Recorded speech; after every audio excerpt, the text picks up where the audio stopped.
नमो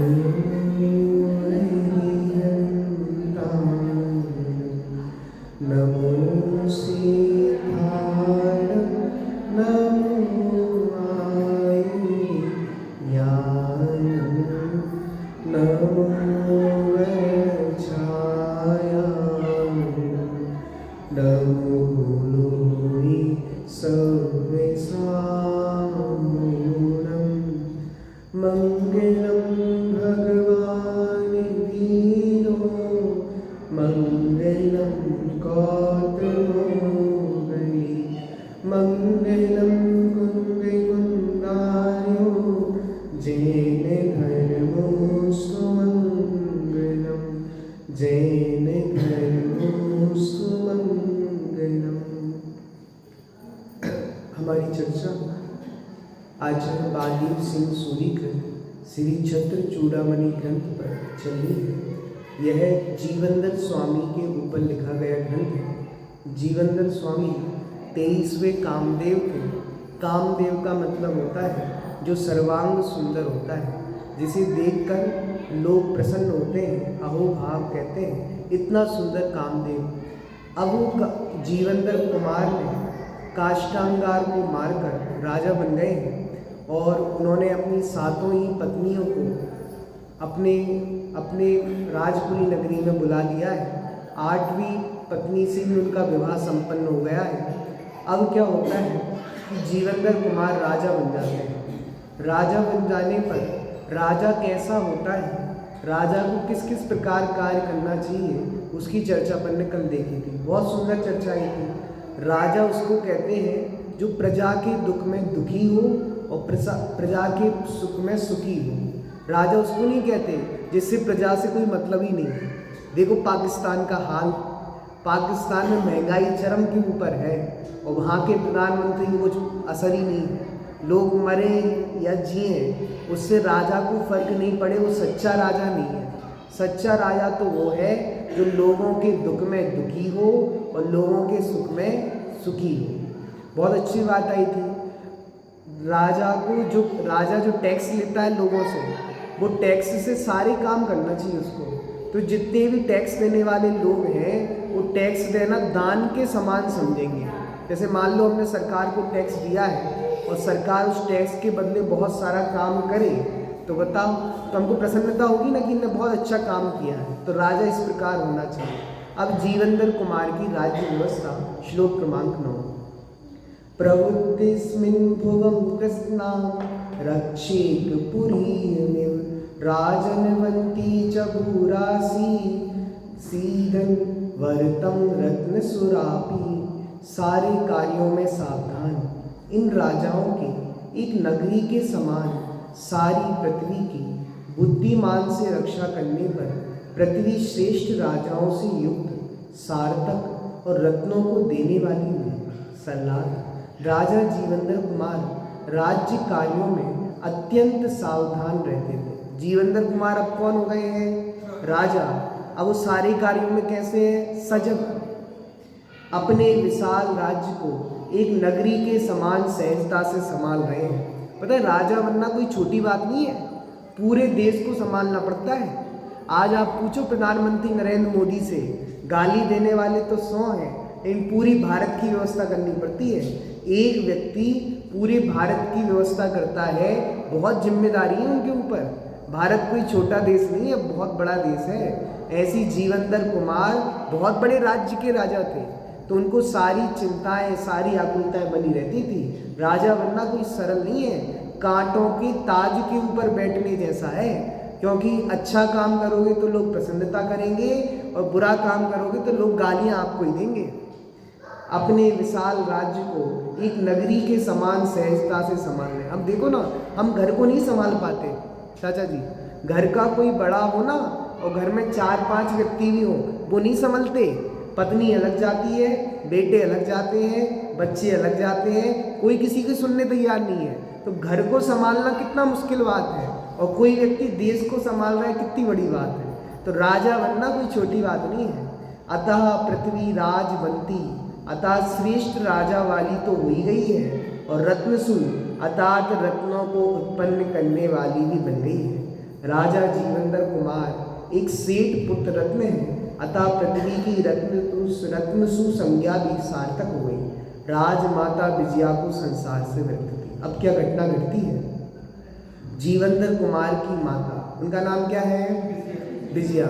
रानी विजया को वैराग गाता है। देखिए, एवं विराजमानिस्मिन् राजराजे महोदये विजया जननी तस्य विरक्ता संस्कृता भवतु। इस प्रकार महान उदय वाले इस राजेश्वर के विराजमान होने पर विजया नाम की जीवंदर कुमार की माता संसार से विरक्त हुई, अर्थात उसे वैराग उत्पन्न हुआ। पूर्वोक्त प्रकार से महान पुण्योदयी राजा जीवंदर कुमार सुचारू रूप से राज्य संचालन करते हुए अत्यंत शोभा को प्राप्त हो रहे थे। तब राजमाता विजया सहसा संसार से विरक्त हुई। देखो, अब उनने सोचा कि संसार में रहने का क्या फायदा, जो उनको चाहिए था कि उनका बेटा राजा बन जाए, सारी चीज़ें पूरी हो गई। बताओ, विरक्ति आनी चाहिए। जब हमारे सारे काम पूरे हो जाए तो विरक्ति ले लेनी चाहिए। हमें लगता है हमारे बेटे हैं, बेटियों की शादी हो जाए, बेटों की शादी हो जाए। अब तो कार्य संपन्न हो गया ना, बेटे दुकान संभालने लगे, कार्य संपन्न हो गया, विरक्ति ले लो ना। विरक्ति का समय, जो हमारा करने योग्य कार्य था सो हमने कर दिया। बेटे की जिम्मेदारी थी सो पूरी हो गई, बेटियों की जिम्मेदारी सो पूरी हो गई, दुकान के संभालने की जिम्मेदारी सो पूरी हो गई। अब तो विरक्ति लेने का समय है। लेकिन फिर भी हमसे दुकान नहीं छूटती, घर नहीं छूटता, उसका मोह नहीं छूटता। इसका मतलब बहुत गहरे आसक्ति में बैठे और हमारा कल्याण नहीं हुआ। गारंटी संभाल लेना। बताओ, हमारे जीवन में धन संपदा की इतनी वैल्यू है कि हम स्वाध्याय का छोड़ देते हैं, भगवान की भक्ति छोड़ देते हैं। इसका मतलब हम जैसों को सम्यक दर्शन होगा क्या? सम्यक दर्शन तो उनको होता है जो पंथवाद का व्यामोह छोड़कर आ जाते हैं। गुरुदेव श्री जैसे लोग पंथ छोड़ के आ गए, तब सम्यक दर्शन होगा। ऐसे छोटे मोटे जीवों को सम्यक दर्शन थोड़ी ना होता है। विरक्ति बहुत चाहिए जीवन में। बताओ, अब क्या करें? बेटे हो गए, फिर नाती पोते गए, उनकी शादी करना है, लगे रहो। जिंदगी भर लगे रहोगे तो भी कुछ नहीं होगा।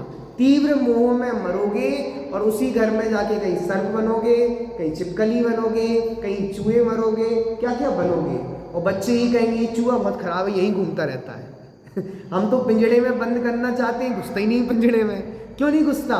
क्योंकि ये पिछले जन्म के माता पिता हैं जो घर की आसक्ति से मरे थे। वो छिपकली भक्ति नहीं है, वो उसका एरिया वही है। इसका मतलब कमरा था उनका पिताजी का, इसलिए वो छिपकली वही है। समझ आ रही बात? ये तीव्र आसक्ति का फल है। जीव वहाँ से नहीं भगता। आप भगा के बता देना छिपकली को, वो वहाँ पे है, वहीं पे रहेगी वो। इसका मतलब ये है, मोह बड़ा खतरनाक होता है। हमसे मोह नहीं छूटता। आचार्य देव पूरा समय सार कहो, पूरे जिनवाणी का सार कहो, वैसे मोह तो छूटे। समय सार का एक सुंदर कलश है, अनादिकाल से लगे हुए मोह को अब तो छोड़ो। अब तो समय आ गया ना, बुढ़ापा आ गया, सारी इच्छाएं पूर्ण हो गई, अब तो मोह को छोड़ो। वो तो कुंद आचार्य 11 वर्ष की उम्र में निकल गए और माँ को कितना सुंदर समझा रहे थे।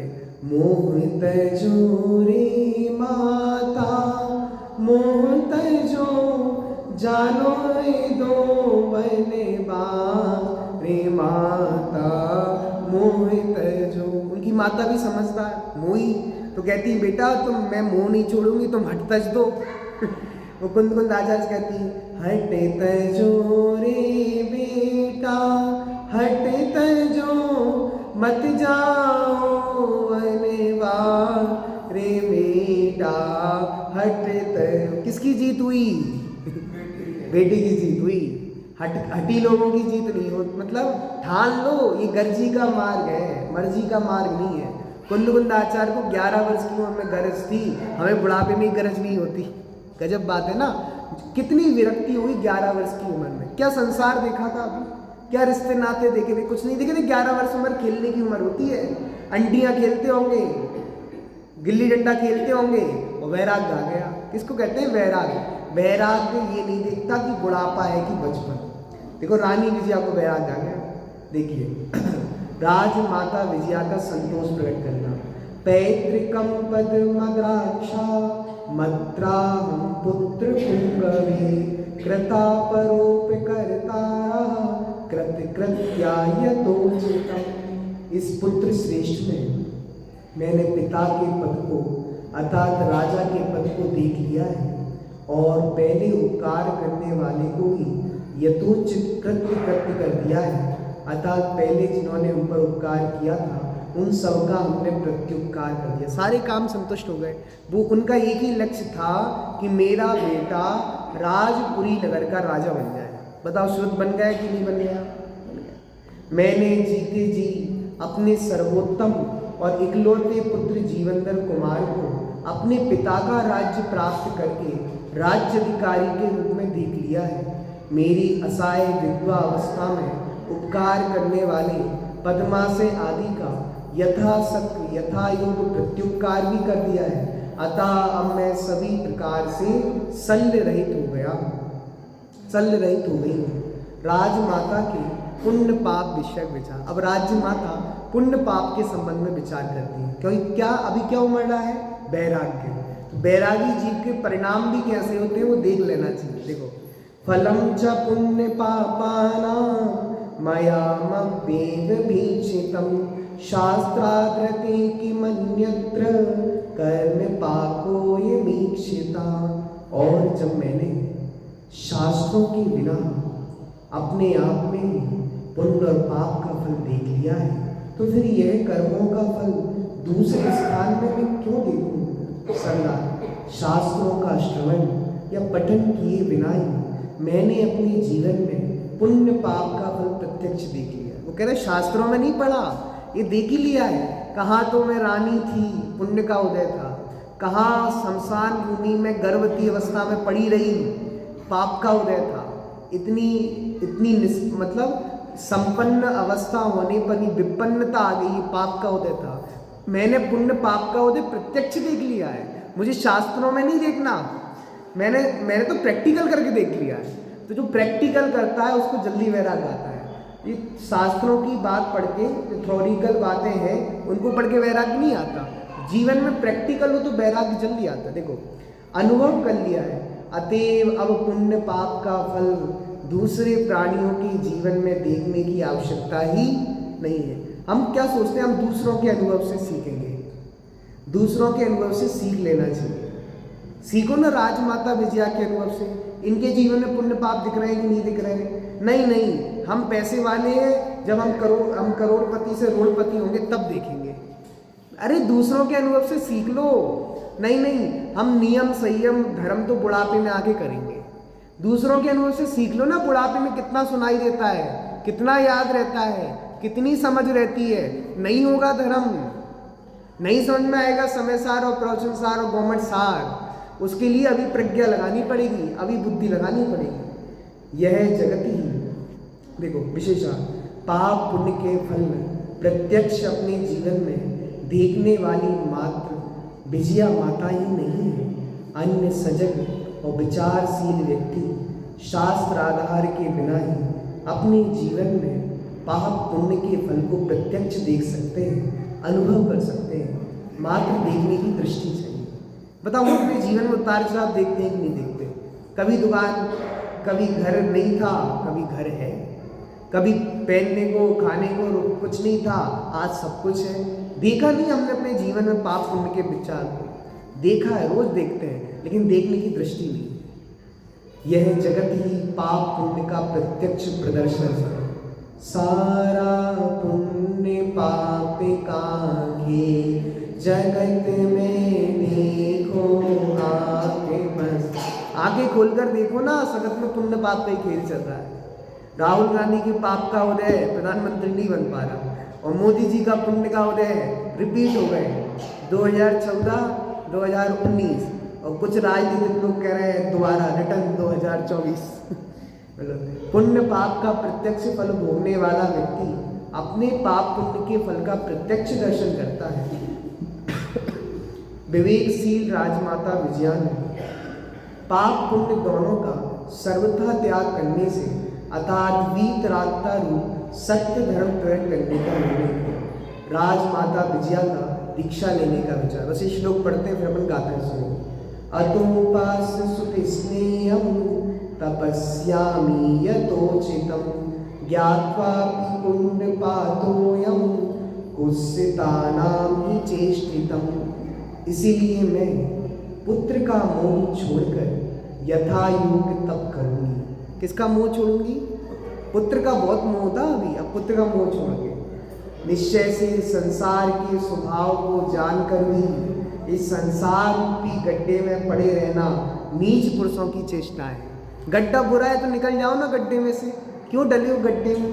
ये संसार तो काजल की कोटरी है, निकल जाओ तो भला है, नहीं तो फिर काजल लगेगी। राजमाता विजया ने विचार पूर्वक निर्णय लिया, अब मैं पुत्र प्रेम का त्याग कर शास्त्रोक्त पद्धति से तपस्या करूंगी, क्योंकि गृहवास तो महादुखदायक है। ऐसा जानकर भी जो संसार के गड्ढे में पड़ा रहना चाहता है वह अज्ञानी है और अविवेकी मनुष्य है। मतलब गड्ढे में गिरना अच्छा है कि नहीं? हम गलती से गड्ढे में गिर गए तो गड्ढे में बैठे रहो? नहीं, गड्ढा बहुत अच्छा है, सबसे बढ़िया है, बैठे रहो गड्ढे में। विवेक पूर्वक ज्ञान के अनुसार जीवन बदलने का प्रयास करना ज्ञानी श्रावक की विशेषता है। अतः राजमाता ने भी सभी प्रकार के सल्लों का परित्याग कर आर्यिका की दीक्षा लेने का निर्णय लिया। अब विजया के साथ सुनंदा को भी लेना। कौन है सुनंदा? कौन से सेठ की पत्नी? चाचा जी, कौन से सेठ की पत्नी है सुनंदा? सुनंदा कौन की? सेठ करोड़ीमल, गंदोदकट, बहुत बढ़िया। देखो, नहीं तो कहते हैं चाहिए वो सेठ की लड़की है। कौन से? करोड़ीमल, धन्नालाल, पन्नालाल। देखो सही है। इति वैराग्यतस्तस्या सुनन्दापि विहरजत् पाके हि पुण्य पापानां भवेद्भयं च कारणम्। इस प्रकार देखो, वैरागी के साथ वैराग्य उमड़ता है। व्यक्ति को वैराग्य आ रहा है ना, वो दूसरे के वैराग्य में निमित्त होता है। प्रवचन सार में जब व्यक्ति को वैराग्य आता है तो अपने परिवारजन को संबोधन देता है। तो पता है, परिवारजन को संबोधन देने का एक कारण ये भी है कि मेरे अंदर तो वैराग्य का ज्वर आया है, ज्वार आया है। अब मेरे संबोधन से तुम्हें भी वैराग्य आ जाए तो चलो, मार्ग तो यही है। प्रवचन सार में वो अपने पूरे परिवार को पता है क्यों समझा रहा है? इसलिए समझा रहा है कि सुनो, मार्ग तो यही है, सुखी होगे तो इससे ही होगे। कौन से मार्ग से? निर्गंत मार्ग से। तो माता को समझाता है, हे धे की जननी, क्या कहा? हे धे की जननी, अब मैं अनादि जननी के पास जा रहा हूँ। माता को इतना संबोधन क्यों दे रहे हैं कि माता आ जाओ, मार्ग तो यही है, मैं तुम्हारी माता हूँ, ऐसा मोह को त्याग दो। पिता को समझा रहे कि मेरा बेटा है। पता है, मुनि भी बन जाए, पिता को बेटे का मोह नहीं छूटता। कोई भी पूछता है ना, फलाना फलाना सागर महाराज जी किसके बेटे हैं? हमारे बेटे हैं। गजब हो गया, वो मोह छोड़ के गए थे और तुम्हें लगता है ये हमारे बेटे हैं। फलाना फलाना आचार्य किसके बेटे हैं? हमारे बेटे हैं। अभी तक मोह नहीं छूटा तुमसे, वो सब छोड़ के चले गए। इसका मतलब है, अगर तुम्हारा छूट जाता तुम भी दीक्षा ले लेते। तुम्हारा नहीं छूटा इसलिए तुम यहाँ बैठे हो। देखिए, इस प्रकार विजया रानी के विरक्त हो जाने पर गंधोदकट की स्त्री सुनंदा भी विरक्त हो गई। निश्चय से पुण्य और पाप के उदय आने में बाह्य कारण अवश्य ही होता है। पूर्वोक्त प्रकार से राजमाता विजया की विरक्ति के परिणामों को जानकर सेठ गंधोदकट की पत्नी सुनंदा, जिन्होंने जीवन भर कुमार का लालन पालन किया था, वो भी वैराग्य भाव जागृत हुआ। क्योंकि पाप पुण्य के उदय आने में कोई ना कोई बाह्य निमित्त कारण अवश्य हुआ करता है। जीव का वैराग्य रूप परिणाम पुण्य परिणाम है। प्रत्येक कार्य के दो कारण होते हैं, एक उपादान अर्थात मूल कारण और दूसरा निमित्त कारण। पता है वैराग्य का मूल कारण क्या था? मैं बताऊं आपसे। आदिनाथ राजा ऋषभ देव को वैराग्य का क्या कारण था चाचा जी? नीलांजना का नृत्य था कि नहीं था? पूछता हूं मैं आपसे। क्या राजा ऋषभ देव को पता नहीं था कि किसी की मृत्यु नहीं होती? 3 ज्ञान के धनी थे, उनको पता था कि प्रत्येक व्यक्ति जन्म लेता है और मृत्यु को प्राप्त होता है। ये बात उनको पता थी कि नहीं पता थी? अब बताओ, उनने नीलांजना की मृत्यु देख के वैराग्य हुआ कि स्वयं वैराग्य के परिणाम थे इसलिए नीलांजना निमित्त थी? ये निमित्त वो निमित्त थी नीलांजना। वैराग्य तो अंदर का काम होता है उपादान का, क्योंकि उनको सहज पता था कि किसी व्यक्ति का जन्म होता है वो मरण को प्राप्त होता है, पर आज तक वो घटना वैराग्य का निमित्त क्यों नहीं हो रही थी? क्योंकि अंदर उपादान में वैराग्य नहीं था। देखो, जो पदार्थ स्वयं तो विवक्षित रूप कार्य नहीं परिणमे, परंतु कार्य की उत्पत्ति में अनुकूल होने पर जिस पर आरोप आ सके, उस पदार्थ को क्या कहते हैं? निमित्त कारण। कुमार घड़ा बनाने में क्या है? क्यों है? क्योंकि कुमार घड़े रूप परिणमित नहीं होता। निमित्त कारण के भी दो भेद हैं, अंतरंग निमित्त कारण, बहिरंग निमित्त कारण। यहाँ वैराग्य भाव रूप पुण्य परिणाम में कर्म का उदय तो अंतरंग निमित्त कारण है, और राजमार्ग की विरक्ति के परिणाम बहिरंग निमित्त कारण है। प्रत्येक कार्य में बाह्य निमित्त भी स्वाभाविक रूप से होता ही है। इस तरह दोनों माताओं को वैराग्य की उत्पत्ति हो गई। आज अपन इतनी चर्चा ही रहेंगे। अब अपन जिन्होंने समय साल की गाथाएं याद की हैं वो सुनिए। सहजा